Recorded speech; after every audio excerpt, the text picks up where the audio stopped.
তোমার মানি ব্যাগে বা তোমার পকেটে যে টাকা আছে সেই টাকার কোনো মূল্য নেই। হ্যাঁ, মানছি সেটা দিয়ে তুমি যা ইচ্ছা তাই কিনতে পারো, তোমার সব শখ পূরণ করতে পারো, কিন্তু সেটা একমাত্র হয় কারণ সবাই বিশ্বাস করে যে সেটার কোনো মূল্য আছে। আসলে কিন্তু না। এটা কি বাজে কথা হয়তো তোমার মনে হচ্ছে, কিন্তু আমি এটা প্রমাণ করছি।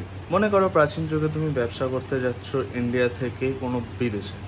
তোমার কাছে সোনা আছে যেটা দিয়ে তুমি কিছু জিনিস কিনতে চাও, কিন্তু সেই সোনাটা তুমি রাস্তায় নিয়ে যেতে গিয়ে তোমার কাছে চুরি হয়ে যেতে পারে, হারিয়ে যেতে পারে, অনেক কিছু হতে পারে। তাহলে তুমি কি করবে? সেই সোনাটাকে ধরো তুমি কারোর কাছে রাখলে, যাদেরকে আজকাল আমরা ব্যাংক বলি, এবং সে তোমাকে সেই সোনার বদলে একটা রিসিপ্ট দিল যে তুমি যখন চাইবে সেই সোনাটা তুমি পেয়ে যাবে। সেই রিসিপ্টটা তুমি সঙ্গে করে নিয়ে যাবে।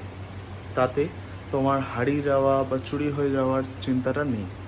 এবং তুমি যার কাছে গিয়ে ট্রেডটা কমপ্লিট করবে তাকে সেই রিসিপ্টটা দেবে।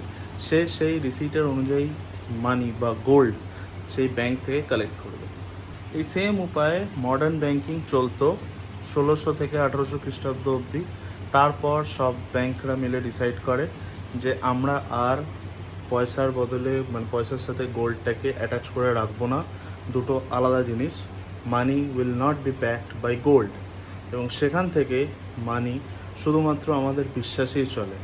সুতরাং আমার পকেটে যে 100 টাকার নোটটা বা 500 টাকার নোটটা আছে, সেটা দিয়ে আমি ডাইরেক্ট সোনার সমতুল্য করতে পারবো না। এই জন্যই ইনফ্লেশন হচ্ছে, এবং এই কারণেই আমি বললাম